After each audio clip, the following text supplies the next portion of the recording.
哎呵，哎呀，结果我这个没有出声音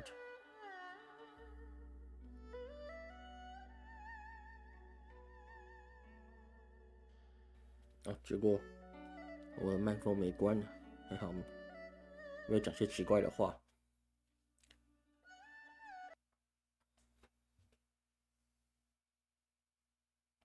嘿，出现了！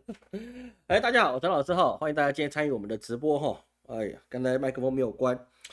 好，那我们今天开始今天直播哈。老师今天有点冷，所以说我多穿一件衣服，稍微有点冷哈。来，这个我们的这个点灯法会已经开始了哈。那还没有报名的朋友记得报名，因为我们1月20号开始举办，我们第一梯次会办到1月18号的报名。1月18号以后报的就是我们3月3号，就大年15的时候，天官赐福的时候才给你补点。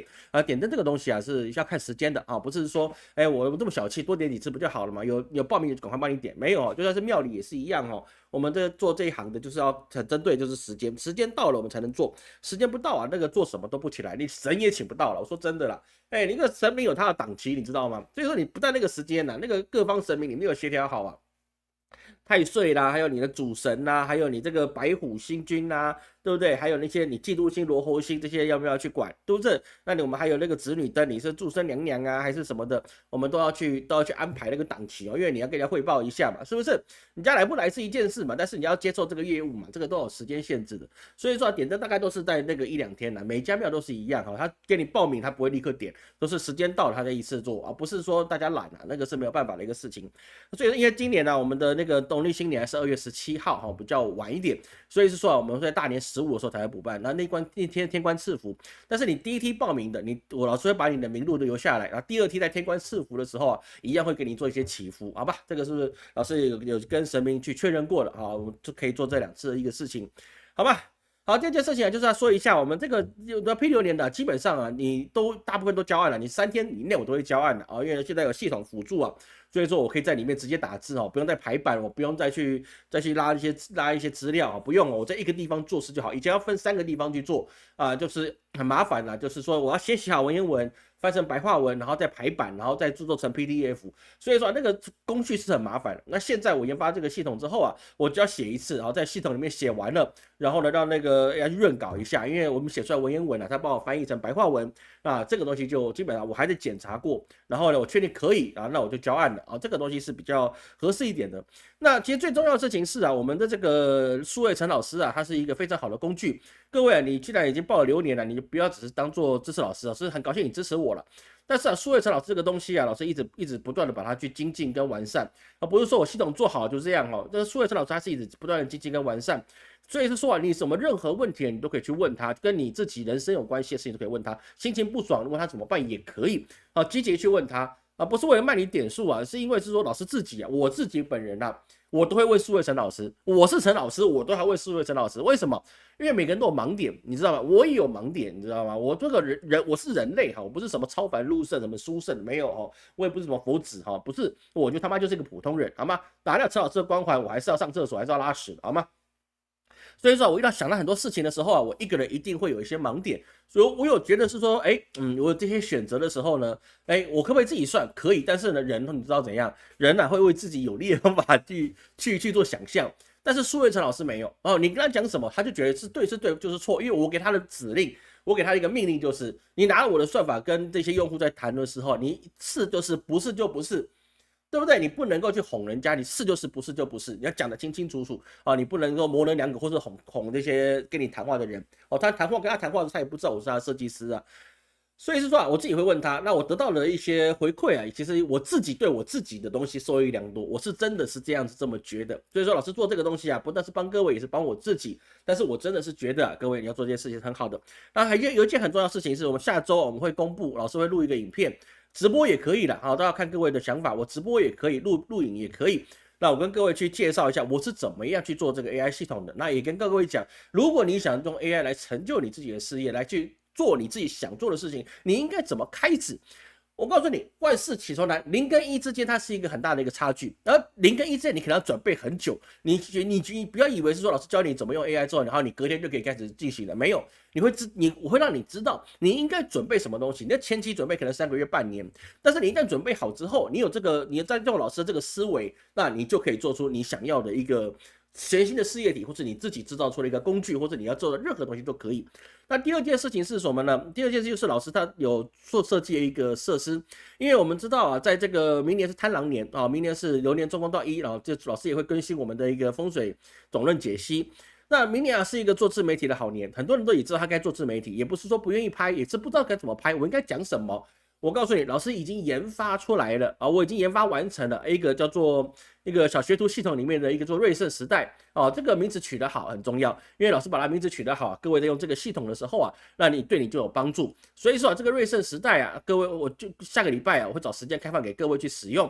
那你就可以在那边找到你要拍视频的选题，选题很重要，你怎么开始，你要怎么脚本，你要什么的一些台词哦，我都帮你设计好了，你只要问他，照我的方法去问他，他就回答你什么，对不对？你就告诉你怎么去拍，怎么去做这些事情，你甚至问他拿什么镜头拍，他都会回答你，好吧？你要多少人去拍都可以，好吧？老师为了帮助各位，这个东西我暂时不收费。啊，我不收费啊，当然是各位以后试用开心了，然后我开始收费的时候支持一下了，好不好？那现在基本上是不收费的，你只要去问他啊，他就会告诉你你要怎么去拍，你要怎么选题，要什么题材。比如说我是做火锅店的，我要火锅店，那怎么让客人来进我的门店啊，进来我这个店里面去消费？他就告诉你你应该怎么拍，拍什么东西啊，用什么题材。我就送给各位，好吧？这个目前是免费的，你不能一直薅羊毛。不要说老师有免费下去嘛，做功德，我要吃饭了，好吗？我要维持我的身材，好吗？啊，这个很重要。好，其他不啰嗦，我们开始我们今天的一个直播的主题哈。好，来，我们今天要去理解一件事情哈，就是说到现在为止啊，美国对委内瑞拉这个事情啊，其实是一个非常严重的一个事情。那首先呢，我们要先谈一个事情比较重要的哦，先谈一个最重要的事情是什么？我们上周有谈到过一个叫做斩杀线。斩杀线这个东西啊，老师真的是要跟各位去好好去谈一下。为什么呢？委内瑞拉这事情很重要，但是它不如斩杀线这个重要。因为斩杀线这个东西啊，在世界各地它都会出现。那是一个时代进入到一个富足之后，一定会有，比如说灵官地旺、衰病、死木绝，然后后面才变成胎养，对不对？那这个就是我们在无论是命理里面，或是一个风水里面，或是一个四季里面，它都会有一个上下的曲线。而斩杀线这个东西延伸出来是什么东西呢？各位是超出你想象的事情。美国社会到现在它是一个非常令人胆寒的一个地方啊。这个有人推荐老师看什么劳 A 或者什么东西的，但是我看了很多是没有错啊。那之前我也看过，我也听过，感谢各位姚老师去强调一下。那这个事情啊，其实老师在这一周啊，我多方的去请示过我们的一些贵客，因为这个老师的节目里面啊，世界各地都有啊，包括埃及的、非洲的，对不对？还有很多地方的，我以前听都没有听过的啊，这个很多地方都有。那西班牙什么当然都有，所以我问这些贵客啊，这个老 A 所讲的事情是不是啊？当然十之八九都是不知道这件事情，但是老师有去请问过到一些他是做生物科技的。相关产业的那当然他们才说，老师你既然问了，那我就跟你讲吧，这个事情那当然是会有的。我还真的蛮讶异，怎么会有这件事情呢？这个事情怎么样呢？他的意思是说啊，在斩杀线之前，他其实这个事情一直都是在于美国来讲，它是一个常态。它是什么常态呢？我这样讲的事情是我听来的如是我闻。我们要去看这些东西，你知道我做这个行业呢，就是很难去接受到去看到现场那样的一个状态。当然，我们以前在网络上也看过其他的一些比较，比如说你在缅甸啊，怎么去嘎人家腰子啊，这些东西是看过。但是你真的要去说这个事情已经发生常态的时候，我实在是有一点点不容易去接受这件事情，所以我只能听他告诉我的事情，因为他的业务范围就已经会知道这件事情，好不好？这个当做讲故事，各位你不要太认真了，跟老师辩驳，跟我辩驳我没什么用，因为我看这1-2年之间我也不会去到欧美国家，其他国家会去的，欧美是比较难一点的。他是什么意思呢？他意思就是说啊，其实在这些游民啊，他们已经到了斩杀线以下之后啊，他们没有办法被一般的社会所接纳，因为你没有像我们上礼拜所讲到的，你没有住的地方，你就不能有工作。但是你既然要有工作，你就必须有住的地方，这是蛋生鸡，鸡生蛋，你根本就没有办法有一个解的地方，除非你去做一些犯法的事情，然后你就再去拿这些钱，然后再去租一个地方，然后你再来恢复工作。但是你已经接触到这个犯法的行当的时候，你知道它来钱的速度了，因为高风险高报酬嘛，对不对？你一天能够赚到500块美元吗？我告诉你做不到的，你一天赚500块美元的人非常少，凤毛麟角，我看真的是非常少。就像在中国，你一天可以赚到1000块人民币的人，凤毛麟角，这太少了。在台湾，你一天能够赚到5000块的人，那也是凤毛麟角，没有这么多的。有人说啊，老师，你看我谁都有啊，对，我恭喜你，你过得好日子，但是大部分人没有啊，对不对？你不能拿这个特例当做通案，各位懂老师意思吗？所以在这个状况之下，我们就发现了，他如果一天他就可以赚500块，那么我为什么要回去做一天100块美元的工作，或者200块美元的工作呢？各位有没有想过这件事情？你当刀头上舔过血的人，你要回到正常的生活，其实这是非常难的。就以前在台湾，以前的老前辈跟我讲啊，他说你不要想去救所有人，因为有些人他一旦尝过那个甜头之后，他回不去的。举例来说，你在这个社会的黑暗面。你已经混过的，但是你要从那个地方说，我有一天我在我犯事之前，我在我受到一些惩罚之前，或者我遭遇到一些困苦之前，我懂得出来是什么，浪子回头金不换，对不对？在那个这个粉色的一个海洋里面我突然怎么样，八大行业我突然就觉悟了回去找个老实人嫁，然后老实人真他妈倒霉，对不对？找个老实人嫁，这个有没有可能？概率是不高不高。为什么不高？因为他没有办法来接受一个月2-3万的收入，因为他一个月可能就是加个0的，可能就10几20万。那我为什么要回去做2-3万，而且我还要受别人气的工作呢？所以有些事情你一旦闻过肉味，你就回不去吃素。这个概率了，就是这个样子。所以说，为什么有人说那个在动物园里面或家里养的一些猫猫狗狗，或是一些什么养一些猛禽，你让它吃到生肉味吃到人肉味，你就必须把它杀了，就是它忘不掉那个感觉。所以说，在这个状况之下，你这些已经到这个社会底端的人你基本上你是逃不出去的这个恶性循环里面。有没有逃出去的？有，真的是有，但多不多也是凤毛麟角。这个事情是我们必须要去正视的，因为人性就是这样，社会就是这样。我们再举个例来讲好了，美国现在如果是950块元以下，你去抢劫，而且你是没有什么刑责的，那么请问一下，那我一天我去抢个500块？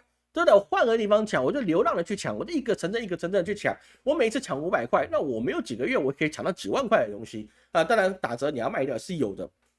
甚至是说，现在这个环境之下，他们已经没有办法去维持他们的生活了，你已经变成游民了。所以说，那个有些的一些当地的政府会给你一些食物卡、食物券，然后那食物券里面比如说你给你500块或者1000块美元的食物券，那这个时候你现在已经到底层了，你已经需要的不只是食物了，你甚至是心灵上已经出现了问题了。比如说你可能前2个月你还是什么样的企业高管或者是你过的是一个幸福美满的家庭，但是过2个月后的你失去房子之后妻离子散了或者是说发生什么样的状况你已经没办法接受了，那么那个药物麻痹自然会有人去可以提供这个原料。为什么？因为对他们来讲这个不犯法，这不犯法。对，毒品变成合法化的时候，那个真的是非常可怕的事情。那么你有这些以外的需求的时候，你拿到食物你也吃不进去，因为你需要其他的心灵安慰跟一些精神麻痹。那么你就把这个1000块的500块的这个食物卡或食物券拿去跟当地的某一些特殊团体去跟他换多少钱呢？难道换500换1000吗？打个8折吗？没有，比打对折还更惨。你大概只能拿到20%到25%之间甚至最高到30%之间的一些变现。那其他人他们拿去干嘛呢？当然是买东西卖东西嘛，对不对？做生意的要发财的你不要想是说靠努力发财，真的要发财你就做生意你要懂得去提供别人所需要的。什么是生意呢？很多种，不是说要买卖东西，有时候就是买卖你的技术也是一件事。所以是说，他在这个状况之下，这些游民他们过着一天不如一天，你吃的也不够，药也不够，什么都不够的状况之下，那么你维持生命是一件非常难的事情。非常难的事情会变成什么？你可能某一天就突然就嘎掉了，那你就突然在这个世界上就突然不呼吸了，我就直接登出了。那么你在直接登出的时候，你会留下什么东西呢？留下你这个臭皮囊，对不对？这个身体其实是一个非常有意思的东西，这是我们的灵魂的载具，对不对？我们放进去之后，我们在这个游戏世间，然后我们去怎么样去找到我们的一个 good end 我们一个好的结局。但是很可惜，很多的这些游民都变成 BE 就被 end 的状况。那被 end 的状况之后会变成什么呢？就变成一团肉。但是呢，在美国就有一个，你不能说它合法，但是它绝对不是非法的。各位听懂老师意思吗？它不是合法的，但是它一定不是非法的，既不合法也不非法，它是一个灰色产业的，是什么呢？是处理无人认领的遗体，就是你这个臭皮囊。那么这些臭皮囊怎么去用呢？我告诉你，这些东西啊，你说它真的是一个很糟糕的行业吗？也不一定。为什么？因为有一些地方的政府或者大学或研究机构，甚至是生物研发公司，它是需要这些 body 啊，我们这些 dead body 啊，这个 over my dead body 这个 body 啊，用于他们医学研究啊，比如是说呢。这个北德科大斯州大学健康中心啊，就跟当地政府达成一个协议，就他们来回收这样子无人认领的遗体。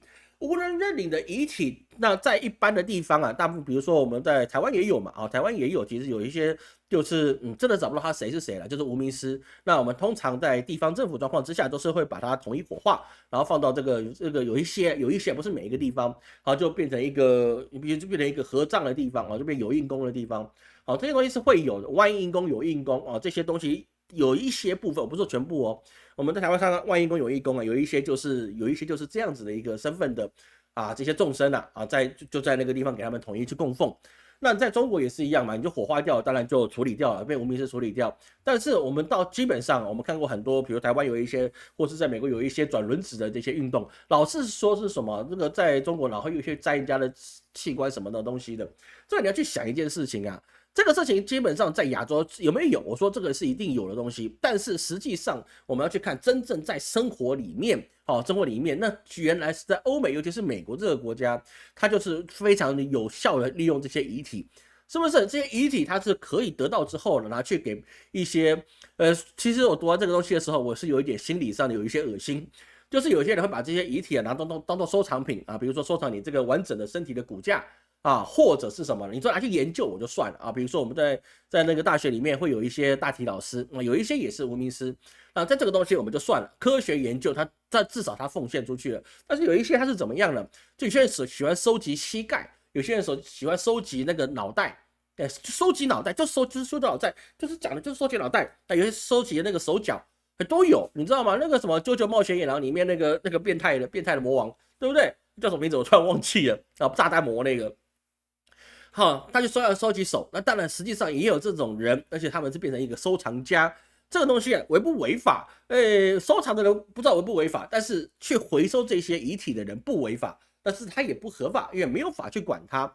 那这个事情有没有什么老师乱讲话的？没有，其实这个其实里面老师是有找到这个报价单的，你知道吗？这个东西其实不是老师个人可以找到，你用任何的一个 AI， 无论是 GPT 或者其他的东西，都是可以去找到这个东西的。比如说你一个完整的 body 我们现在讲的是美元，我现在跟你讲的是美元，对不对？你这个完整的 body 无论是任何一个状态比如说你在那个你是嗨过头的它也是一个价钱，饿到没办法嘎掉了也是一个价钱，是不是？你各种不同的原因嘎掉的它都有一个不同的价钱，因为状况不一样。那甚至是说你这个人嘎掉，然后你身体被这些野生动物吃掉了，然后呢，因为你是嗨到嘎掉的，那么那些动物吃了你身体之后，然后那鸟开始乱飞，狗开始乱叫，那些动物也有一个价钱，因为都是有研究价值的东西，你知道吗？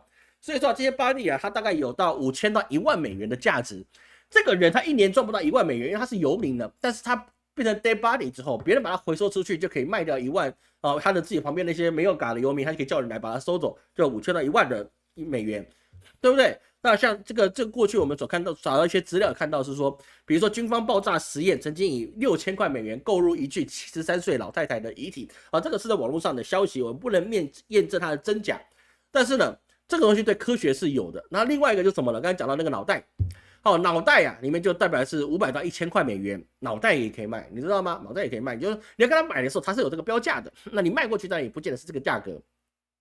那目前呢，之前有在那个哈佛医学院之中的失窃案里面那这个一颗头骨标价就是1000美元，当时的 BRC 公司它的价目表显示投入为500块美元，意思就是他们哈佛大学，它是以合法的管道买到这颗头颅，而这个头颅没有经过当事人同意，好吧？因为它是 dead body， 它没有当事人同意对不对？还有包含大脑就便宜一点了，你知道吗？大脑便宜一点，200块就可以了，是不是？头颅500块，大脑200块，是不是？脑这个东西好像不是很有价格，就是说这个投资自己的智慧，但是后来发现那脑好像卖不了多少钱，物理上卖不了多少钱。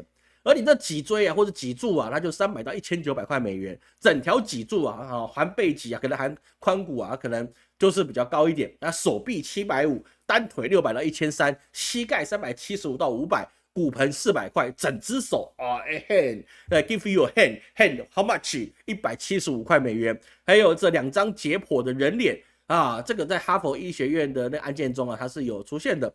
所以说，在这个状况之下，我们就发现一件很有趣的事情：你今天如果被整杀线刷到下面去之后啊，你对于另外一个世界、另外一个产业链，你就提供了巨大的价值。所以说，你需不需要活得很好？不需要。因为你活不好对他们来讲是有必要的，你活得太好，他们就觉得不行，你要活得不好，而且你为了这个产业链，这个需求是一直都有的。因为说实在的吧，你医学院，你还有或者是说你有其他的一些个人癖好或是一些战争需求的，都需要这个人类的身体来去做实验的话，那真的是有时候该怎么讲呢？就我还是觉得有点恶心，你知道吗？我个人觉得还是有点恶心啊。所以说这些公司的货源在哪里呢？就是不断的巡街嘛。那所以说我们就发现一件事情，你卖那些麻醉药的人，那是一伙人，那是一个产业链。那把你药死了，然后呢，你再去回收这些人的物件，又是另外一个价格，是不是？所以说为什么是说人心可以到这个地步？我真的觉得是说蛮有意思的。其实没有在这1个月啊，老师一直研究斩杀线这个东西啊，需要让大家更加理解的时候，我越看我越觉得是说啊。我说真的，美国现在好像录到那个5代十国那个状况，你简直是吃人不吐骨头，因为你连骨头都可以回收，甚至有一些人，你在外面突然嘎掉了，来不及找家人，他们也可以把你销售掉。为什么？因为你现在抓紧法定24小时找不到人，他也可以把你销售掉。然后呢，你家人有没有去找？说是无名尸，他也没有义务要去找你的家人。各位懂老师意思吗？你今天赶在这里了，那你今天市政府把你回收了，或是其他公司来把你回收了，他没有义务要去通知你的家人。为什么呢？因为你一些地方单位，你要处理这些的老物件啊，我们这个身体的老物件啊，他们是有成本的，火化要钱吧，对不对？你火化你有棺木钱啊，或者是那个燃料费的钱啊，都是钱，是不是？那么多每天那么多人嘎掉，那你要怎么去办呢？这些都是预算，是不是？那在这情况之下，如果有人不但不要钱帮你处理这些 body， 然后还可以给你一点点的一些 discount 啊，不是 discount， 就是你的一些 commission 给你，给你一些钱，对不对？那对于市政府来讲啊，有人帮我收这个东西，然后又去做到妥善的运用，我为什么不答应他呢？所以说这就变成是说，很多无人认领的是暂时无人认领，或者他只是当下轰历史，因为认真去找他是找到这个人的，但是就没有，所以说政府就觉得说我不需要找你。那我就跳过这一步，我直接把它交给了一些大学或是研究机构，或者是这些盈利公司。那么这个事情很多就爆发出一些家属在不知道状况之下，他的家人就消失了。所以说之前在选举的时候，我们就发现是说，美国有一些是怎么样，300年的人瑞还在领这个就业金，还是养老金，对不对？那合不合理呢？这非常合理，因为你这个人嘎了，其实是没有办法，没有人去追踪的，你没有去报就没有追踪。甚至他们的文官制度也是这么样的腐败，人300岁了，你还可以领到钱，是不是？200多岁、100多岁还可以领到钱，你也没去家访一下，家访了，然后有这个没有，你也不管。那我觉得这个事情啊，真的是官僚系统的腐败啊，其实就真的是在这个地方体现的是淋漓尽致啊。所以在这个状况之下，我们就发现是说，这个东西不但流到教学，不但流到军方，有些人是为了收藏。来去当做一个组合起来变成一个什么缝合怪，你知道玩过魔兽世界的缝合怪，原来是什么？游戏是来自于现实，对，发现了原来这个东西是有人在用的。所以在这个状况之下，我们要去明白，就是说，在斩杀线的时候啊，它并不是说只是单纯把人刷下去，而是说，它对他们来讲，你在斩杀线以上的，然后我们会给你一个美丽的债务，无论是车贷、房贷、学贷，任何的消费性贷款。我们会让你一直不断的工作，然后来还这些债。这个就是一个人活的斩杀线以上，你就是一个完美的债券，你知道吗？就像老师之前跟各位讲到的，那个土地为什么要兼并呢？那个万斯先生啊，就是某一个万斯，我没说是谁啊，万斯很多人嘛，对不对？我没有说他非得是副总统，是不是？那你整合这些土地或者整合这些不良房地产之后啊，跟过去的次贷风暴是一样的。你变成债券之后啊，你可以卖给别人，对不对？那等于说你空手套白狼。我今天我拿别人的钱，我来买这块土地，然后到中间可能要过渡一下，银行过渡一下。那么我既得到土地，然后我又得到了钱，那等于说我这个土地不用钱，那收获了算我的，对不对？收获了算我的，扣掉必要成本之后，一些利润之后，我再分给那些花钱给我去买这个土地的人。是不是？那就变成每一个商品都可以证券化。那么在资本主义状况之下，这就不用单纯是美国了。在资本主义状况之下，每一个人你都可以证券化，因为你每一份的借贷契约就是一个证券化，对不对？老师有没有负债？现在有一点，对不对？因为做那个量身即时，还有这一段时间花的钱太多了啊，还是有负债。那我也被证券化了，你懂我意思吗？我也被证券化了。哦，从每一个被证券化的时候，就是资本主义还要去运用的一个状况。但是呢，在你斩杀线以下了，你已经失去了房子了，你等于是什么？你失去了偿债能力了。你失去偿债能力了，那就不是这个资本主义要去管理的事情，而是地下资本主义要去管理的事情。就是你的生活变成证券化。我们不但要给你榨出了你最后一个残存价值，也就是什么？也就是说，你在这个地方，你能够被榨出来任何一个，比如说像刚才我们有朋友讲到卖血或者任何东西，慢慢的榨干你的价值之后，最后价值就是你这副身体啊，因为你要买药嘛，对不对？你还有什么东西的都要，是不是？然后最后你的身体也可以被证券化，因为这些公司他们也是有他们的一个资本化的一个市场。说从头到尾都是变成证券化的时候，这样的资本主义，它现在已经证实它不是一个非常可以让人类生活的地方。过去的资本主义其实在中国是有的，比如唐朝那个时代就是一个富豪兼并的一个状态，元朝也是一样。好，那个兼并严重的状况之下，你只是没有出证券化，但是实际上来讲，你这些所谓的地主跟农工，基本上你也是证券化，因为你就是拿那个什么农夫的体力，然后就去跟这个地换这个钱，因为你把那个土地记在这个地主名下也是不用缴税的。所以后来清朝才有什么呢？你才会有这些土地改革的问题。那土地改革能不能改变什么呢？到最后也没有办法改变什么东西。所以说我们就知道，就是说，在目前为止啊，其实整个状况去看，资本主义的国家其实是一个吃人不吐骨的国家。我说真的，你要去了解资本主义跟这次宰杀线之后，它运行到一个状况之下，一定是肥的越肥，瘦的越瘦，就跟我们玩游戏一样。对不对？你以前玩了三国志的游戏，你一定不断的统一到最后之后，你一定剩下小地方跟一个大地方，那么那个时候就完蛋了，是不是？那就这个实在是一件很可怕的事情。所以说，美国的一个遗体回收的产业链啊，其实它是一个资本主义下面合理的一个产业。合不合理？我说真的，我看了觉得恶心。但是如果我们用中立的状况去看呢，它是一个合理的产业，因为当这个身体还有办法用的时候，你何必把它化掉呢？对不对？是不是也是这样？我们对其他动物也是这样啊。所以说，人等于畜生，畜生等于人，对不对？这个事情实在是一个非常糟糕的一个事情。所以说啊，各位不要小看这个斩杀线，这个斩杀线啊，其实在任何地方都会出现。比如说你在中国吧，中国你的征信一旦坏掉了，你基本上就等于斩杀线以下了，懂我意思吗？在中国里面，你的征信如果坏了，你接不到钱，你高铁飞机也不能坐了，基本上你大概也没办法很难，不说不能翻身，是翻身是有困难的。但是在中国那个地方，即使你在斩杀线以下了，你破产了，你已经没有办法翻身了，但是吃饭这个事情基本上还是有办法的，还有办法存在，只是你没办法面对到心理的一个落差，因为你之前可能是大老板啊，你之前可能是一个大企业家，你之前可能是个高官。但是呢，一旦你被完蛋了啊，你被抓到了，你整个斗垮了，你征信完蛋了，或者是你自己消费过度完蛋了，那么吃饭还是没有什么问题，也不会有人惦记你那一个身体。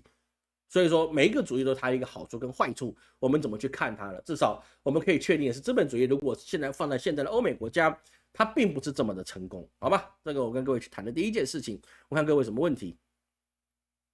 那好哈，如果苏伟老师通知如何再回头看，好，苏伟哲老师的通知他是不能够回头看的，哎，这个是给各位一个保护，你知道吗？因为你当下问了，要么你把它复制起来记起来，要么你就再问一次吧，因为再问一次扣点，我先跟你讲真的，他会记住，但是他不会给你再看了，因为什么？因为你看不到的东西，别人也看不到，懂我意思吗？有些东西我知道你们问的一定会有秘密，我问都会有秘密，你怎么会没有秘密呢？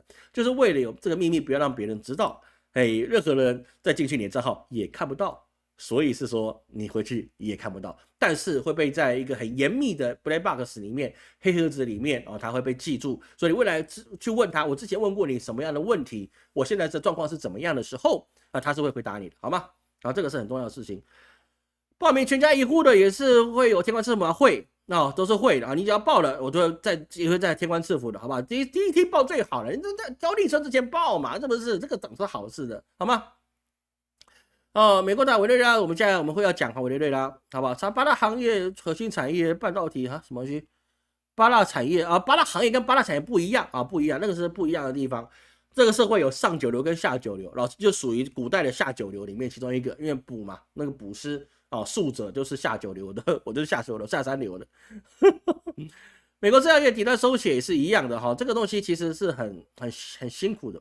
西藏以前就爱收藏头盖骨哦，那个东西是比较特殊的，因为在西藏只有部分的喇叭可以做这件事，但不是每一个都可以做这件事情了。这个是有一定的一个差异点在这个地方，好吗？就西藏的东西，它那个是有差异点啊，这个不能够一概而论，好吗？好，来，感谢书建的赞助哈，感谢赞助哈，谢谢感谢大家。有人捧人场，有钱捧钱场，好吧，大家按个赞嘛。现在观看人数今天好像少了一点，这太冷，就是没有出来，还等到明天再看呢啊。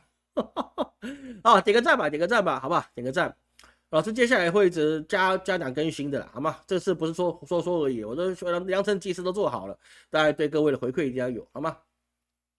好，接下来我们讲到委内瑞拉，委内瑞拉真的是一个大事情啊！委内瑞拉其实我们在前几天的这个1月总论跟我们之前的一些预测都跟各位讲过了哈，在基本上12月基本上是没什么问题，有问题也是在1月。那你看啦，明天才交立春，明天还是后天啊，反正就是交了那个节气之后啊。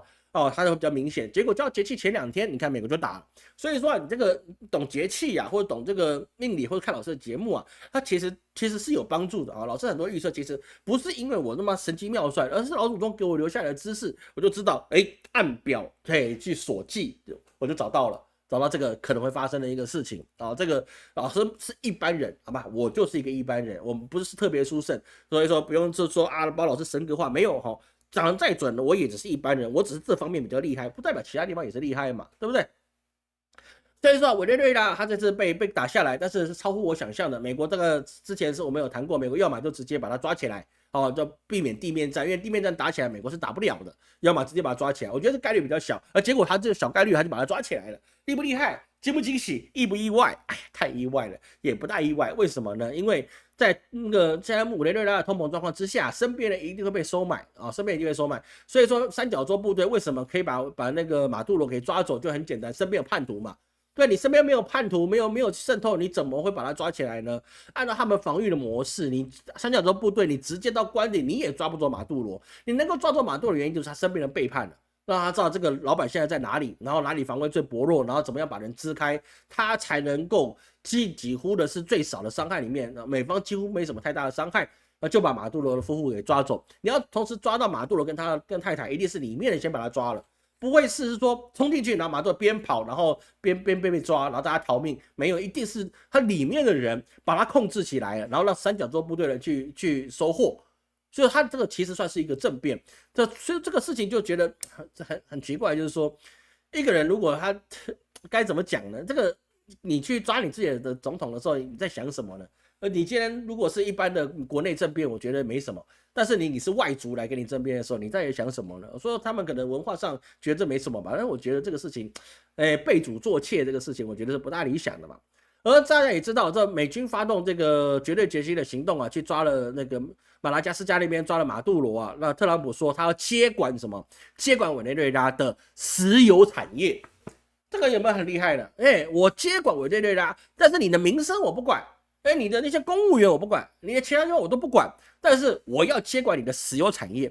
但是美国去找这个正义行动，为的就是说你这个委内瑞拉是有毒品的，你既然有毒品，所以说我就要去禁毒，所以你去的话去维持治安，然后去赶快去打击毒贩。我觉得你还有一点点正当性。结果他去是我要控制你的石油产业，这叫什么？司马昭之心，路人皆知。这不用美化嘛？你去你就是为了抢人家油田嘛，3000亿桶的石油在委内瑞拉的脚底下，你为什么不去抢？他当然就去抢了，对不对？所以在这个状况之下，就迎来了一个比较大的一个问题是什么呢？现在中国跟俄罗斯都表示了强力反对，联合国安理会召开紧急会议。所以在这个状况，这个是不是合法的？我跟各位讲，老师翻遍了所有可以引用的，目前为止我找不到支持特朗普去占领别人的国家，抓走别人的总统，然后还可以接管别人石油产业的这个正当性，那是没有的。没有的，但是他就这么大，他是个强权国家，强权是什么？我拳头大，我说了算，你不同意，我尊重，但是我不听，对不对？我尊重你的想法，你可以抗议，但是我可以不理你啊。对不对？有本事你打赢我喽，但是没有人打得赢美国。你单兵相干，中国也打不赢啊，除非他来到这个亚洲的海域上，那美国就不是对手了。那你跑去打美国，你有办法赢吗？也不可能嘛，对不对？家不可能被偷的状况之下，他还怕什么？就像普丁，怎么打你打不赢俄罗斯？你在他土地上打，你肯定输，所以他去打乌克兰，你有本事来打我，可是没人敢打俄罗斯啊。说强权国家的这个状况，其实你要说俄罗斯去入侵乌克兰有没有正当性？那美国同样的是没有正当性的事情，这个是一个很正常的状况。而最有意思的就是说，即使做了这个事情之后，那这个股市是涨的，比如说恒生指数啊、百度啊或什么之类的，都是涨的，你知道吗？都是涨的。所以说，这个在这个状况之下，其实市场的情绪反而是支持这样子的一个事情发生。哦，有没有想到这个事情是一个很有趣的状况之下？公平跟正义啊，在国际上，然后在整个现实上是不被去重视的，重视的是你资本能不能够去产生的利润。而美国做这件事情对资本家是有利的，所以资本市场产生了欢呼。公不公平，正不正义，你家的事，这个是你其他国家的事，他国的内政，不关我们的事情。重点是委内瑞拉的石油，变到美国手上了。啊，那这个对市场开始产生了稳定了，因为美国有一个非常完整的资本交易机制，对不对？你包括你的石油买卖，任何的东西买卖，美国都有完善的机制。我说真的，美国的机制跟那个英国的机制啊，是世界上最好的交易机制，甚至法规什么东西的都非常非常的完善，你基本上已经补强到你找不出它那个缺点来。他们的资本市场就是这么样的优秀，优秀到你真的是你要去做一些假，无论是谁，你想在里面做假。你的付出的代价是你没办法去承担的，这个是一个很现实的一个事情。他们真的这么厉害，对不对？这个跟钱有关系的都是行。你在美国，你可以骂总统，你可以骂任何人，但是你不能骂资本家。就像之前在这个加沙战争也是一样，你谁都不可以骂，你就是不能骂，你谁都可以骂，你不能骂这一民族，对不对？因为他是资本家，是不是？什么吹牛老爹谁的哪一个艺人去骂了这民族，对不对？那结果是怎么样呢？被封杀，为什么？因为跟资本作对，所以说你不可以骂资本家，但是你可以骂总统。你总统不等于资本家吗？有些事情就是蛮有意思的事情发生。所以抓了马杜罗之后啊，就变成是说，他美国的门罗主义要回归啊，要加强这个拉丁美洲的这个后院的控制。所以说，西班牙或者其他的一些拉美国家，自然而然的会觉得是说，目前我们还是听美国的好吧。对不对？因为宗主国不开心了，那我们也不会太难，不会太好过了。那不如我们就赶快选边站。所以这个东西啊，对于是说中国在拉美国家要去经营跟布局啊，它其实会有影响的。但是这个影响会不会长远呢？我只能说它并不会长远。因为为什么呢？各位来去理解一件事情，现在整个科技啊，它一定是跟石油是绑定的。能源多便宜，就影响到你的工业品的成本能够多高或低。因为这一次对美国来讲，它这次的一个特别关税，造成了美国的一个经济很大的打击啊。这实际上的打击啊，那非常非常严重的。其实特朗普到最后结算，他知道他自己做错，但是他不能讲错嘛，对不对？他只能有些事情延后，有些就是不了了之。但他这个的确是给美国造成了很大很大的一个伤害。那么在这个状况之下，他一定要去找对他自己有利的。那资本家嘛，他本身就是资本家，所以他就找了委内瑞拉啊，就把它抢回来。未来你的能源可以被垄断的时候，那么对他来讲就是个好事，对不对？但是石油产业有一项不是属于美国公营的，那还是私人的，就最后肥的那也是石油产业的国家的一些像商家里面才有好处。但是问题又在于在哪里呢？问题在这里是说，你在亚洲部分，尤其是中国，它的能源的稀缺性其实并不会因为这个原因受到太大的影响。为什么？因为你跟委内瑞拉买的重油，中国是有办法去精炼的，那个是没有问题。但是中国的石油来源也不是只有委内瑞拉，它的能源多样性啊，其实在好几年前，在第一次的那个那个什么中美贸易战之前，他们就已经做好准备了。所以有些事情啊，就变成是说一个政府的稳定度多高啊，就影响到你整体的经济的稳定度啊，这个里面是会有的。所以它无论从俄罗斯、从伊朗，甚至从这些中亚地区去获得的石油来源啊，那是给他自己的一个底气之外，还有另外一件事是中国自己也开始把之前废弃的煤矿坑也开始继续的开采。那么除此之外，更重要的事情是什么呢？中国开始已经要努力去做核融合的一个实验。核融合的实验呢是基本上是成功的，但问题就是怎么样把那个太阳，我们之前讲过，把那个人造太阳关起来，然后让它持续的发电。那还有就是什么呢？还有就是他们小型的一个核电站啊，这些东西都是一个能源的替代。所以在目前为止啊，亚洲如果在中国这个地方啊，他们自己把能源自主化之后，那么对于这个南北这个算不算南北半球，算东西两个世界啊，它的影响层面是很高很高的。最近老师也看到一个非常有意思的地方，不但是能源上的问题啊，也包含中国现在可以用二氧化碳制造出粮食哦，这不算粮食，算淀粉类的吧？淀粉类用二氧化碳制造出淀粉。这个东西很早以前就有了，老师在好几年前就看过这个事情了。但是之前是以克级，就是一克一克的可以从二氧化碳里面提炼出来这个淀粉。那怎么提炼我不知道，我他妈一个算命的，我哪知道？我没有跟你很好解释，好吗？不要跟你一样都是问号，为什么可以提炼出淀粉来啊？我不会解释给你，我也不会。那他们现在准备用吨级，就是一吨一吨的，可以生产这个二氧化碳里面提炼出来这些淀粉。但是这样可以解决粮食危机吗？当然也是不行的，因为成本太高了嘛，对不对？你要提炼出来，你有很多的成本，包含电力的都是成本。那我去买一个淀粉厂才多少钱？然后呢，你生产出来这个二氧化碳造的淀粉，他妈你就多少钱了？开玩笑，电费都不止这个淀粉厂的钱了，对不对？那肯定不是一个好方法。但是它就是在实验的阶段，所以说按照这个状况之下，中国它现在一直在找替代能源。那我们过去在看它不断从那个沙烏地阿拉伯或者是一些阿联酋其他的国家世界各地一直买能源。那这一次的这个委内瑞拉被打掉之后啊，对中国的影响性是没有这么巨大的，甚至可以说是没有什么太大的影响，因为他从其他地方再买多一点就好了嘛，那个也没什么事，了不起的跟美国买嘛，那也没什么样太大的问题。问题就是在长远上面来讲，是不是还可以拥抱了石油，然后它就可以继续维持它的一个工业的竞争力？这个是抱持问号的。就像我们之前所提过的，英国它在工业革命之所以强呢，是因为它的煤矿在海边就可以挖到，所以说它直接是几乎可以说是零成本或是极低的成本就可以取得能源，然后去研发它的工业。说英国的工业走天下，荷兰不行，这英国才走天下。后来是美国有了电力跟它的一个石油，所以美国的工业品走天下。那后面就是变成是说，你变成石油美元，大家都得用去买这个石油了。那工业化就可以交给其他人，美国人负责享福就可以了。所以到现在，你整个环境的发展之下，我们就明白，即使你现在拥有大量的石油，你也不一定可以是说维持你自己的工业的竞争力，因为你还有其他方面的压力。只是进攻委内瑞拉这个事情是一个很坏的影响。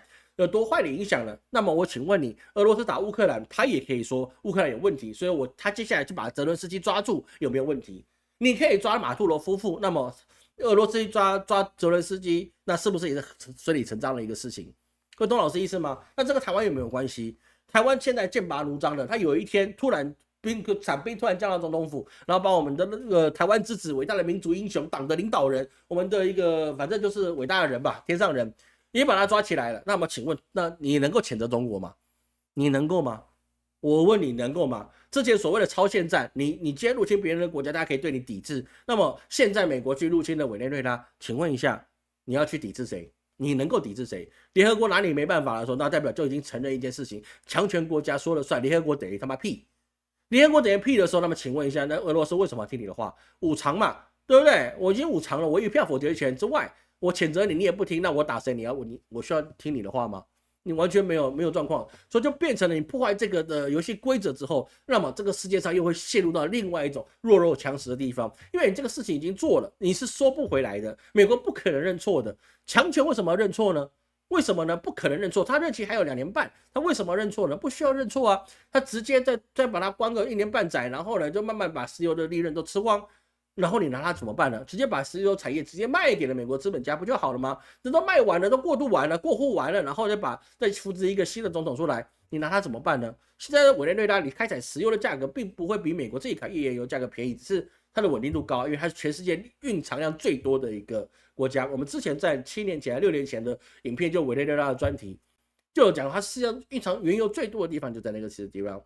所以说，在这个世界上面，我们要去知道委内瑞拉。它被占领之后，最大的问题就在于是说，世界你没有一个可以大家去谴责，或者是由联合国去约束的地方。这就像以前周天子的权威如果已经被否认了，那大家就可以进入战国时代。我就不是春秋时代用礼法跟你去讲的，对不对？我不跟你讲道理。春秋战国怎么样？我打赢你了，然后呢，我还得把国家还给你。为什么？因为我教训你，我代替周天子教训你而已。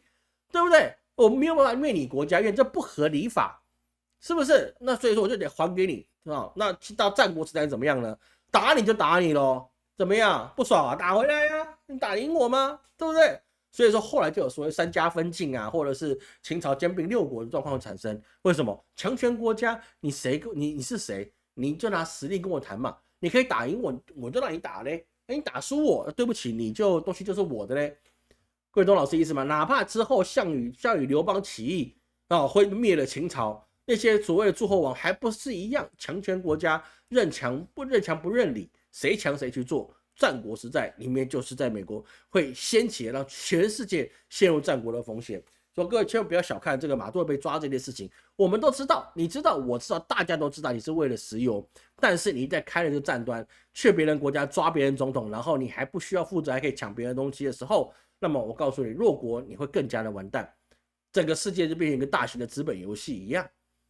当然最完蛋了，当然要么是日本，要么韩国，要么台湾都完蛋。为什么？因为我们弱啊。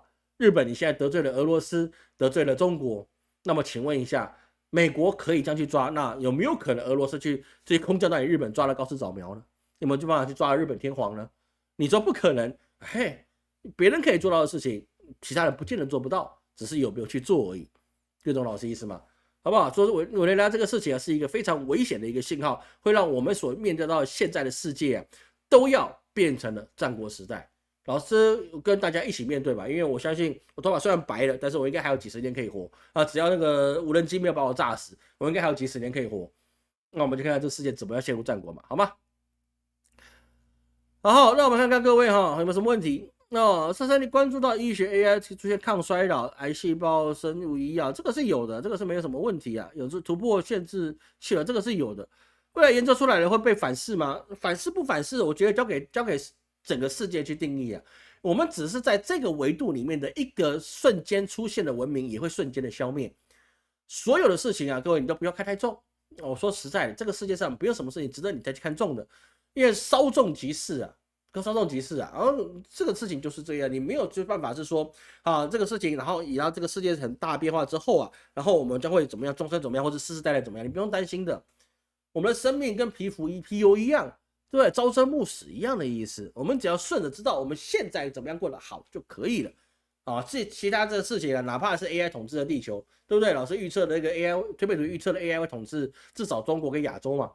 那怎么样呢？它就算统治了几百年之后，它还是一样废掉，整个地球又恢复成出生的状况，然后有个新文明诞生。推背图后面讲的是这件事情。所以为什么一直没更新？更新起来有点心虚，不是心虚，心酸啊，有点心酸，因为已经不是这个文明的事情了。好，在那个文明之后遇到的事情，就是另外一个唐朝以前的故事。那我在讲有什么意义呢？我是觉得我个人的心理想法是这样嘛，好吗？美国想要控制全世界的石油，这个是不可能做到的事情，因为中东其实跟伊朗，就像你讲的伊朗这个部分，它是没有这么容易去听你的话，因为穆斯林地区啊，其实一直没办法为其他的族裔所能够去占领啊。穆斯林地区跟其他地区不一样哦，其实各位不要小看穆斯林，穆斯林对这个世界的影响度之高啊，是超出你的想象的。我讲真的这些事情，好吗？拉美地区、古巴、尼加拉瓜、墨西哥、巴西强烈反对，反对没有用，反对无效。哥伦比亚、越城吗？然后把博士砍成哨子。对不对？哥伦比亚或者是中族那些地方反对没有用的，好，那是反对是没有用的，因为你没有办法阻止美国，那是完全没有办法的。委内瑞拉走出来的美国人回去，但是留在委内瑞拉的人没有很大的变化，这个就不一样啊，因为你在资本进去之后，你所有东西会被别人再剥削一次。委内瑞拉在老师6年前以前的影片里面跟各位去讲过，委内瑞拉为什么以前都是选美为上，都出美女，不是因为他们穷到把女人卖出来，而是因为他们以前太富有，富有到不得了。对，那个时候你开采成本就哪怕是要80块美元了，美国还是抢着把你买走，是不是？你就要躺着，你收个跟石油公司收个过路费，你就已经让家里吃的 Michael 了，你就很好赚了。所以委内瑞拉它是度过一个很长一段时间的富裕的日子，所以说最后那个这些石油商撤走之后，他们才变成现在的一个饥寒交迫，不要说饥寒了，就是寒是寒不了了，但是饥饿或者那些落后状况会产生，那是因为他们没有把握时机。他们自己也没有去积极，所以那个有些说民族性的问题吧，那个也不能说什么，每个国家国家的民族性，在我们中华文化，其实就是因为老祖宗啊吃的苦太多了，没有什么可以仰仗的天然资源。说真的，中国并不是一个很富饶的大地啊，没有什么可以仰仗的资源啊。比如说你在云南吃一些酸菜酸味的火锅啊，那是因为放到酸掉了。对对不对？那很多东西啊，都是老祖宗啊，他们是通过这种艰辛的生活啊，把他的智慧演变到现在，加上我们的一个文化传承啊，基本上都是以中华文化去流传下来，哪怕元朝，哪怕那个唐朝，哪怕这个清朝都是一样，都是延续了中华文化，留下来都是中文字嘛。如果你穿越过去，穿越到回去到了一个什么东汉时代，你跟当地人讲话讲不通，但是你写字可以通。这就是一个文化传承，那是一个很重要的一个事情，好不好？这个是一个国家算一个文化我们是比较有优势的了，好吗？然后最后一个时间呢，我们最后10分钟，我们讲一下这个有一点点争议的地方，就是我们现在在我们的一个伟大的党的领导人他们的党出现了一个事情，什么呢？就是说他们要去提个案就是去针对了什么台湾跟中华人民共和国是两国论就简单讲，两国论又出来了。那这个两国论就不是中华民国跟中华人民共和国，是台湾跟中华人民共和国。那这个东西其实很实在一件事情吧，讲了我们就说白了吧，这就台独嘛，对不对？就等于台独嘛，台湾变成一个台湾国嘛，就实务上是这样，因为他要消除掉说两岸是现在内战状况或是一个统一的前提，对不对？那你就是法理上的台独。那这个事情要不要做了？这个事情，我说真的伟大的党做这件事情是一个很聪明的一个脚步。为什么？这个案子绝对不可能过。为什么？因为你过跟不过他都有利，过了，那么这个对岸打过来了，那就是说谁过了，那找他，对不对？又不是只有我说过，他也说过，这是我们百姓的意思对不对？你说不过你他妈的中共同路人，他过跟不过他都赢，好不好？我们要去理解一件事情，他这个法案本来就是荒谬的，你现在去改变国家的宪法，对不对？那个是个很奇怪的地方。你改变国家宪法改变国家那个统一纲领也可以你执政嘛，你当然是可以的。但是明明不会过，但是你为什么要提出？因为提出来了，他就赢了。你过跟不过他都赢，那这个状况是不是就一件比较危险的一个事实？所以针对这个事情其实在中国大陆那边它有国务院台湾事务办公室也就是所谓的国台办，他在1月4日，也就是今天他有做出了正式的回应。你看到这边很及时，对不对？他那边就讲是说这个事情就是法理台独。他就说这个提案就是挑战台湾是中国一部分的历史跟法理事实，是赤裸裸的法理台独的行为，企图改变两岸同属一个中国的现状。这是国台办讲的，不是我陈某人讲的我没办法讲出那么高调的事情。我这个没念什么书的人这是国台办讲的一个事情。所以在这个状况之下，就台独，就很简单，它就是台独，你过跟不过，对政治上它都赢。那么这个状况之下会变成什么呢？这个状况之下，我们就要回归到我们前几天在这个之前的12月30号我们之前所遇到的这个环台军演。环台军演的时候，老师跟了2篇那个所谓的短视频跟各位去讲过因为当时我就认为说这个事情3到5天吧，不会太久。为什么？因为他没有运补的消息。我怎么知道没有运补的消息呢？其实大家都知道，你去稍微查一下就可以知道有没有运补的消息因为现在那个日本外海都有补给舰，对不对？当时我跟各位讲那个补给舰，他们公开发出来的消息都有补给舰了，那我就觉得这个事情不会善了，因为你有补给舰，那这个事情它等于是说它会常态化在那边对日本去做施压，这个已经是板上钉钉的一个事情了。那现在没有什么新闻的是因为人家会有调度嘛，但是板上钉钉的事情它大概是不会改，因为压制住日本等于它随时可以收台湾。你的船舰在那个地方了，请问一下，哪天台湾有事，你日本敢出来吗？家门口已经给你排兵布阵了，你出得来吗？你出来可以干一仗吧，是不是很简单一件事情？你出来我就给你干一仗，哪有什么太难的，就干一仗吧，对不对？你不出来，那你的台湾有事，就日本有事，那你要把推下去，要么就看到台湾被吃掉，就这么简单的一件事情。那你的脸是被打得啪啪响，打得一干二净的响，对不对？因为你讲话根本做不到嘛，那你还有什么诚信可言呢？各位懂老师意思吗？所以在这个状况之下，台海环台军演，我们当时没有看到有补给舰的出没你说空中加油舰那个不算了。但是你有补给舰的出没的话，那这个事情就不一定会善了。但他没有补给舰的出没，那我就认为是说他大概3到5天吧，他大概就撤回去了。那个短视频有作证我不是事后诸葛亮，我当时我就讲他大概3、5天吧，应该不会太久。那果不其然，他就在那个31号的时候，他就明号还是什么时候忘记了，他就鸣金收兵了嘛，他就把那个这个演习就结束了，完美结束了。那这次结束的意义是很重大的，为什么呢？我们已经可以注意到这次的环台军演他已经做出来了，是他准备登岸的准备了，他已经逼近到我们海岸线了飞机无人机也过来了，对不对？为什么双尾约还是什么东西都出来了？在这个状况之下，代表是说我已经侦测好海象了，你所有沿海东西我都已经收集到足够的资料了。各位去注意到这件事情，为什么我说他这次不会上来？第一个是星象不允许，星象上没有显示。第二个就是说，你整个水文它必须调查清楚。去年的这个时候，它有那个什么2024的那个跟2020什么 A 跟 B 的那个经验，我们就说了，它是来调查水文的。现在到了近海了，它最近到7海里的状况之下，你说它是不是调查水文？你的沿海的矿石或这些东西，他们无论用什么雷达声呐，我不懂的东西，它是不是都可以做出来？而且各位去注意到一件事情。这一次出来，它不是只调查单纯的我们沿岸的水文，包含了水底下台湾海峡里面的外海的，你有没有美军的潜舰？他这次也找到了，对不对？他也找到了，是不是？所以说很多事情就变成是说，他把你整个家里的状况都摸清的状况，你要怎么进来，怎么出去，你下面的海底下的补给什么时候在里面做一些军火的应急或者是什么指挥调度，他也抓到了，他已经有办法。抓到了，是说你台湾的附近里面美军的潜艇的一些问题，还有就是说你的运补的港口，你是不是能够调查清楚？你不可能从台东上岸嘛，你台东上岸你上不来呀，对不对？都是高山峻岭，你上来干嘛？它大概就是那几个重要的港口，所以说他拍那个照很简单，台北港要么就台北港，要么就基隆港，两些地方应该台北港吧，对不对？他就已经可以去抓到，是说我们的飞机起降或者是我们一些状态。你就说这个远距离的很多的媒体，很多的脸书上面或是脆上面的。我看了一些蛮有趣的，然后信心喊话是可以的，甚至他们可以说 F16可以瞄准到别人的轰六啊，你瞄准你把它打下来啊。我说很简单一句话，你把它打下来，你打不下来有没屁用啊？但是我们打不下来，但是别人打得下我们啊，那个打不打得下来是有差的。那也有说按党军购这个所谓的 F16的采购，人家都跟你讲了，采购是2031年之后发货，顺利的话，我讲一句话，顺利的话，那个是2031年啊，哎呀，我们国歌都要换了，你知道吗？那有用吗？有用嘛？所以说我觉得天上有天上人的想法，我不能说军购案对或错，我只能是说伟大的党的领导人、民族的救星、台湾的希望，一定有他自己的一个规划，那我们就只能去拥护政府，但实际上呢，我们打不赢，所以我们为什么就会扯到这个地方呢？因为就很简单一件事情，就是说你这个已经要被逼到这个状况之下了，你也知道，大家都知道这个事情已经箭在弦上了，你不去出一些法条出来为自己找出场子，那行吗？那不行。一定得找出场子来，不找出场来绝对是不行的。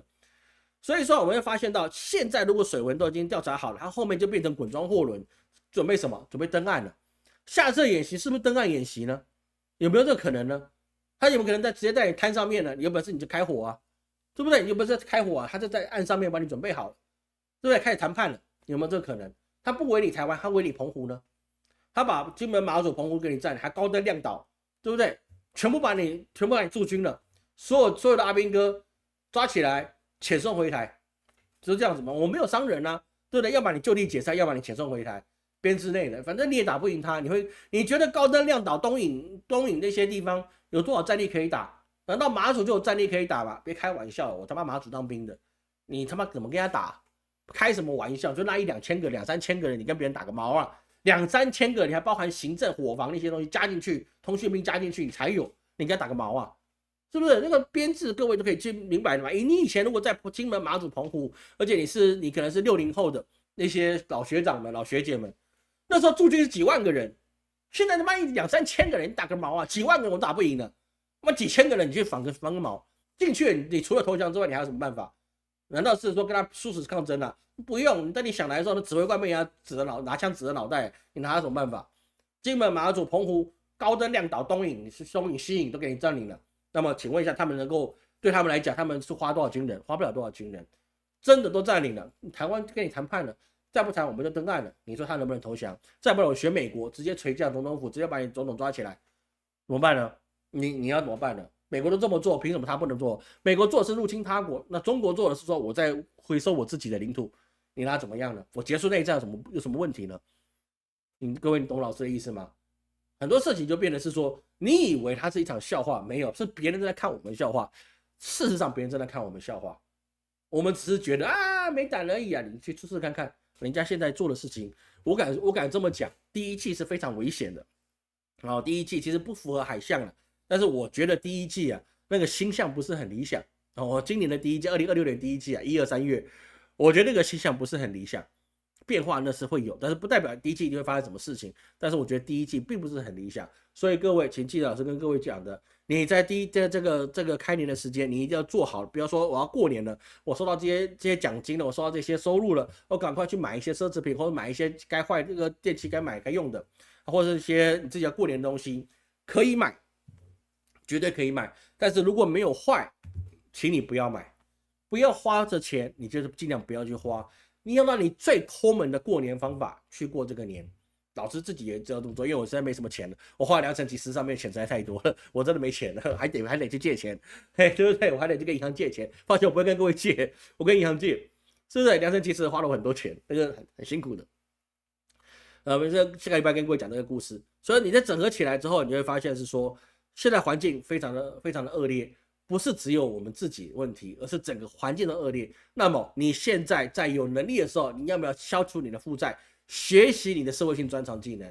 很多人来问老师，他就觉得是说我一定可以，我不需要，我做这个行业我根本就不需要学社会性技能。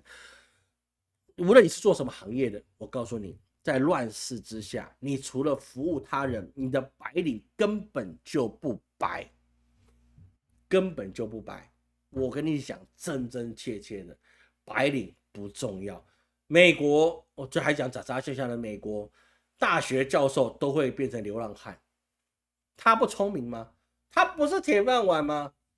他都可以因为过了斩杀线，然后就完蛋了。这个是特例吗？太多太多了，太多太多了。有些社会的黑暗面，你们想都想不到，为什么可以这么黑暗？而我们要迎接来的乱世，如果各位你是公元2020年以前跟老师的老粉，现在老师跟各位讲过了，2019年的时候，2020年会有出现大事。那我现在告诉你，2026年虽然没有这么严重没有到全球封城的地步，但是对于整个世界来讲，它不是一个善年，好吗？我今天时间掌握不错，刚好10点。金马最安全，澎湖虽然这边公站，金马安全，金马会安全，你怎么想到的？金马会安全的？金马怎么会安全？人家划个州，妈30分钟，你从厦门到了金门，你30分钟的时间，我开小点30分钟就到了。你请问一下，你怎么就安全呢？对，很快被占领也算安全嘛，也是吧？好吗？台湾今年的所谓抗中保台有效吗？我告诉你一件事情，马杜罗他对美国对抗有效吗？你抗中保台那是你的决定，跟对方要不要来收我们那是他的决定。你的决定再怎么样，他的决定才重要。就像你去上班，老板，我觉得我一天只要上4个小时的班，而且你要给我全职的收入，你可以这么要求，但是老板不会管你，滚蛋，对不对？你可以提点要求，但是别人可以不接受。你可以要抗中保台，无论他的得票有多高，对方不接受，你又打他怎么样？强权时代来临，我们就只能这样去看这件事情，好吗？如果东大领导人改变作风，普京、川普那样，台湾还就完蛋了，不就完蛋了吗？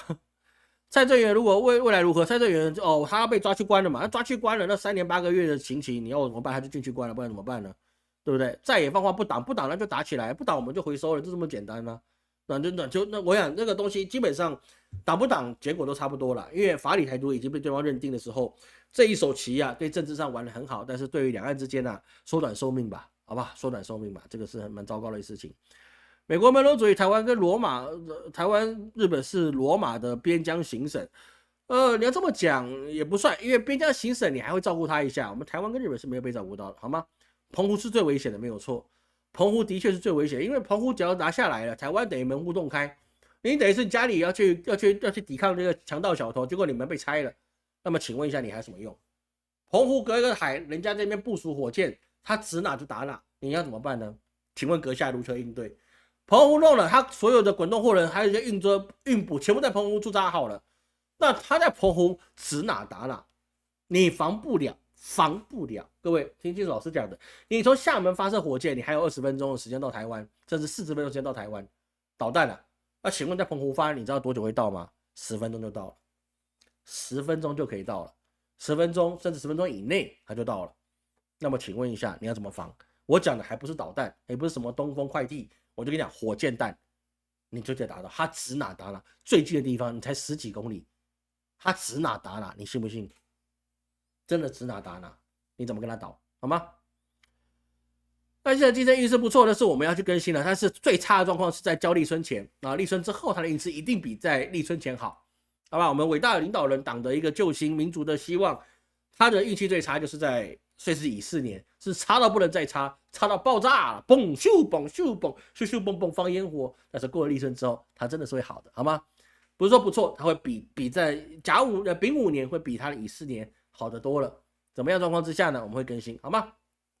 好，各位有什么问题哈？最后还是做一下广告哈。那个我们点灯的法会啊，既然各位赶快去报，因为我们1月18号我们就得截止，离现在大概14天的时间，我们就得截止了。而这个东西，老师有个心得，就是我明明昨天这个公布之后那个网页部分是没有放到链接，我忘记了。结果我一公布之后就有人报名，那请问一下，你是从哪里报到名的呢？我也蛮好奇的。你们是不是都已经知道老师一定会犯哪些错，然后你们就看到这边没有之后就知道啊？这老头子一定是哪里，一定放哪里，所以就去找，还找到，还可以报名。我的厉害，我早上才有人提醒我说那个网页里面没有报名，那么结果很多人报名了，那你是怎么报的呢？我也觉得真厉害，好吗？好，还有就是说再去提醒一次哦，你是在12月10号之前所报的流年的，12月12号之前报流年，在老站报的流年的，我们全部会在良辰吉时里面去做交付。哦，因为从那边交付你随时可以看到你想看的，不用去拉那个几百页的那个 PTF， 对不对？你随时登录系统里面，你可以看到你想看的。看完之后有疑问的，你也不用放心里，你也不要去揣摩老师的流年里面讲什么，你直接点开数位陈老师，问他，那我那个时候我现在遇到的事情我该怎么办？你不用看流年，你问他怎么办，他就告诉你怎么办。哦，以命理上他给你的建议，不代表他一定是对的，他给你的是基于你的命盘跟我的算法。然后给你这些建议，但你自己还是要判断一下。但是至少他给你的不带有我个人的情绪，也不代表我陈某人的价值观，他只是依照我的算法我拜师来的算法，我们有个独门算法，我写在里面了。你不要问他，你问不到的。这个事情我手码守的好好的，他不会回答你的。我的独门算法，还有就是说各种经典的一些综合的评分，来告诉你，你这个时间。这个事情你什么时候做比较好？你该怎么做会比较好？这个东西一定可以帮到各位，他都可以帮到我这个本人了。那么为什么不能帮到你呢？哪怕哪一天这两岸打起来，我被无人机炸死了，放心各位，我会多存点钱在主机里面，至少好几年你都不用怕没人问，好不好？这样你们好一点。好，来没有什么问题的话，那我们今天到此为止。好，感谢各位今天的收看，我是陈老师，我们下周见。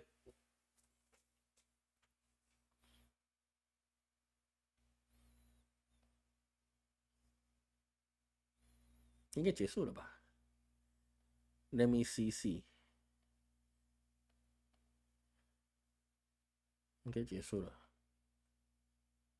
看一下，看一下，好，结束了，感谢各位，拜拜，不会突然中断，